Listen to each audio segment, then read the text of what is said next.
Imagina a seguinte situação.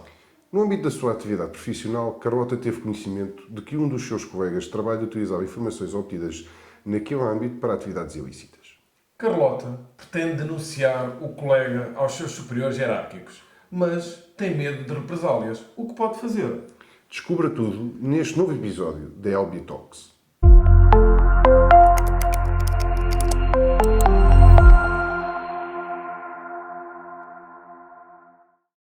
Entrou em vigor, em junho de 2022, uma lei que estabelece o Regime Geral de Proteção de Denunciante de Infrações.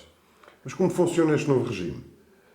Nos termos da lei, é considerado denunciante qualquer pessoa singular que denuncie ou divulgue uma qualquer infração, de que natureza for, com fundamento em informações obtidas no âmbito da sua atividade profissional e não se cinge a infrações já cometidas, podendo assim abranger ainda aquelas infrações que, com grande probabilidade, possam vir a ser cometidas.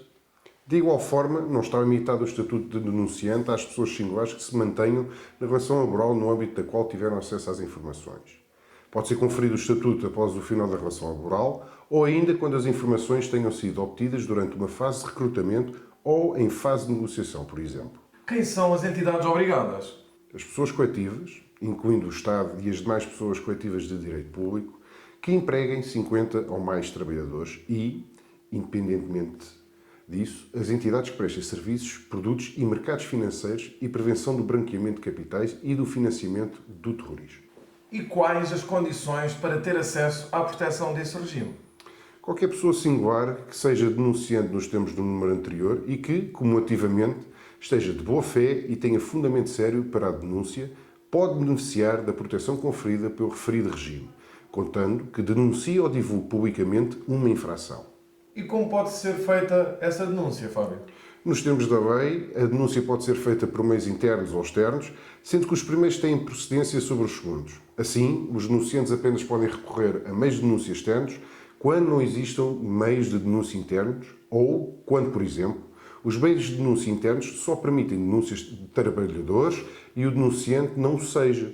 A denúncia pode ser feita por escrito ou verbalmente e pode ainda ser feita em anonimato. Portanto, não havendo canal de denúncia interna, podem os denunciantes recorrer a canais de denúncia externos que serão geridos pelas entidades competentes. Por fim, a denúncia pode ainda ser feita através de divulgação pública. E há algum prazo de resposta à minha denúncia? Sim, as entidades obrigadas devem notificar o denunciante da recepção da denúncia e do preenchimento dos requisitos para a sua apresentação no prazo de 7 dias a contar da referida recepção. E devem ainda comunicar as medidas adotadas no âmbito da denúncia no prazo de 3 meses. A pedido do denunciante, as entidades obrigadas devem ainda comunicar o resultado da denúncia 15 dias após a conclusão da sua análise. E não existe qualquer prazo de prescrição da denúncia, sendo que as entidades obrigadas a devem conservar pelo prazo de 5 anos, excepto os casos em que se encontre pendente processo judicial relativo àquela. Portanto, neste caso, o prazo de conservação da denúncia poderá ser superior. Confidencialidade é garantida, Ruben?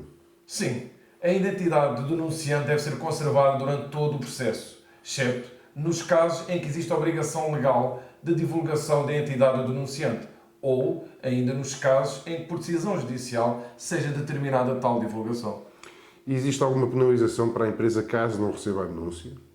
A lei prevê a aplicação de coimas nos casos em que, de alguma forma, se impeça a apresentação ou o seguimento da denúncia, caso sejam praticados atos de retaliação face ao denunciante, seja violado o dever de confidencialidade e proteção da identidade dos denunciantes e artes do processo, e também caso sejam divulgadas publicamente informações falsas. Nestes casos, em que as contornações são consideradas muito graves, podem ser aplicadas multas entre os 1.000 e os 25.000 euros para pessoas singulares e os 10.000 e os 250.000 euros para pessoas coletivas.